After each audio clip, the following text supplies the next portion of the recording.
WHO team arrives in Wuhan to investigate coronavirus pandemic origins. US sanction controls Egypt of Iraqi paramilitaries. Turkey says turning back on S-400 as problematic 6 US dialogue. Jordan new government wins vote of confidence. Sobbing relatives bury Indonesian plane crash victim.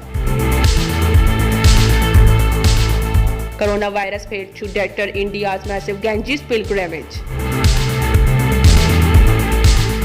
Pakistan and Azerbaijan agree to promote cooperation in economy and energy sector.